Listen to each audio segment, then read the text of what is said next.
Die Halterung mit der Nano-SIM-Karte kannst du nun zurück in dein Smartphone stecken. Herzlich willkommen auf dem O2 My Service Channel. Mein Name ist Laura und ich zeige dir heute, wie du deine SIM-Karte in dein Xiaomi Mi 11 5G einlegst oder die SIM-Karte wechselst. 3 Dinge werden hierfür benötigt: dein Xiaomi Mi 11, deine SIM-Karte in Nanoform, das ist die kleinste Form der SIM-Karte, und den mitgelieferten SIM-Fachöffner.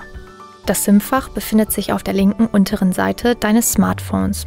Hier drückst du den SIM-Fachöffner in das linke Loch, sodass sich die SIM-Halterung herauslöst. Nun ziehst du die SIM-Halterung vollständig heraus. Die Halterung hat 2 Seiten, welche mit SIM 1 und SIM 2 beschriftet sind. Deine Nano-SIM-Karte legst du in das SIM-Fach 1 mit der goldenen Seite zu dir zeigend ein.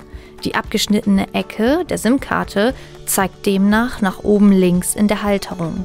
Auf der anderen Seite der Halterung könntest du eine zweite SIM-Karte einlegen, da das Xiaomi Mi 11 Dual-SIM-fähig ist. Das heißt, dass du 2 SIM-Karten gleichzeitig nutzen könntest, wenn du möchtest.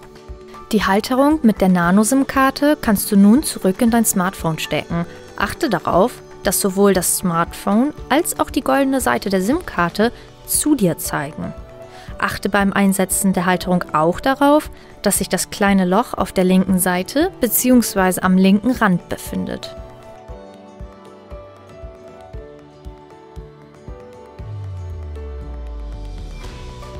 Du kannst dein Gerät nun an der rechten Seite an der Power-Taste einschalten.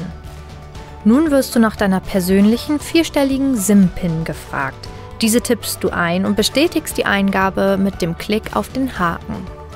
Nun kannst du mit deinem Xiaomi Mi 11 telefonieren, SMS schreiben, im Internet surfen und vieles mehr.